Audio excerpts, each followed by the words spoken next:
आपको बताएं कि मुल्क भर में आटे की कीमत को ब्रेक नहीं लग रही और इजाफा होता चला जा रहा है। कोरोना और लॉकडाउन के मारे गरीबों के लिए 2 वक्त की रोटी मुश्किल से मुश्किल तर होती जा रही है। हुकूमत हिदायत देती है लेकिन कोई सुनता नहीं और लाहौर में फ्लावर मिलों के बाद आटा चक्की मालकान ने भी आटे में 3 रुपए फी किलो इजाफा कर दिया है और इस तरह फीमन कीमत में 120 रुपए इजाफा हो चुका है।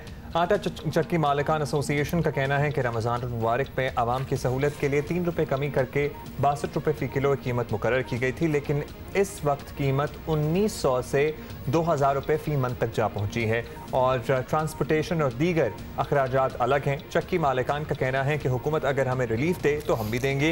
ये मसला सिर्फ लाहौर या पंजाब तक महदूद नहीं है, पूरे मुल्क में आटे की कीमत पुरस्तार तौर पर बढ़ रही है, लेकिन बदकिस्मती से हुकूमत चुप खड़ी तमाशा देख रही है। पहले चीनी फिर आटा और पेट्रोल तो माशाल्लाह साथ साथ चल रहा है बहरान।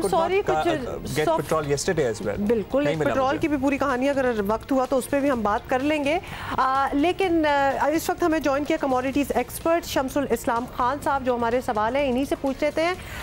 सबसे पहले तो ये बताइएगा कि मुल्क भर में आटे की कीमत में अचानक इजाफा देखा जा रहा है, कहा जा रहा है कि सप्लाई मुतासर होने की वजह से ये महंगाई हुई। आपके ख्याल में यही वजह है या एक बार फिर नाजायज मुनाफाखोरी की जा रही है, क्योंकि चीनी और इतनी और चीज़ें इन द बैकग्राउंड हो चुकी हैं कि अब ज़रा समझने में और बिलीव करने में टाइम लगता है।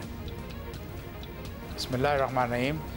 इस मरतबा जो है गंदम मुल्क में उसकी पैदावार होगी कोई तकरीबन 25 मिलियन टन से भी कम हुई है और इस पैदावार की कमी की वजह से जो मुनाफाखोर हैं, होल्डर्स हैं, वो भी एक्टिव हो गए और हमें जो अंदाज़ा था, हुकूमत का टारगेट था कि 27 मिलियन टन की प्रोडक्शन होगी, लेकिन वो नहीं हो सकी। तो इतना बड़ा शॉर्टफॉल आने की वजह से मार्केट के अंदर जो है होल्डर्स ने होर्डिंग की और गवर्नमेंट जो है प्रोक्योरमेंट उन्होंने डिले की थी, जिसकी वजह से उनके अपने टारगेट जो स्ट्रेटेजिक रिजर्व्स के थे वो भी पूरे नहीं हो सके और ये वजह बन रहे हैं प्राइस हाइक की, आटे की कीमतों की में इजाफे की। और फ्लावर मिल्स के लोग जो हैं वो इस पे आय कर रहे हैं कि हुकूमत के जो स्ट्रेटेजिक रिजर्व्स हैं वहाँ से रिलीज़ किया जाए ताकि वो सस्ता आटा फराम कर सके मार्केट में। अच्छा शम्स साहब, आटे की कीमत पर कंट्रोल के लिए हुकूमत के पास ऑप्शंस क्या हैं? क्या ये हालात संभाले जा सकते हैं? देखिए जी, हुकूमत के पास जो है ये एक ऑप्शन है कि मार्केट फोर्सेस को आपस में कम्पीट कराए।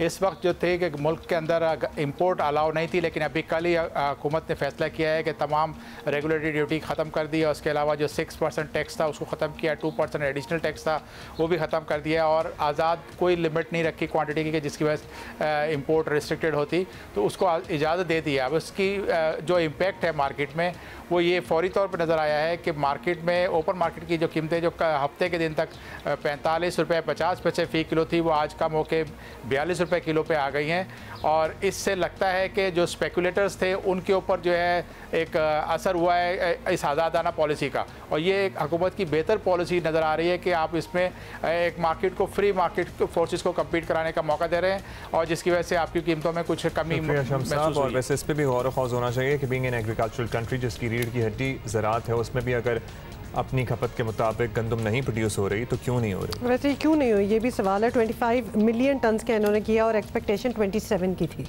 तो आप सोच ही लें।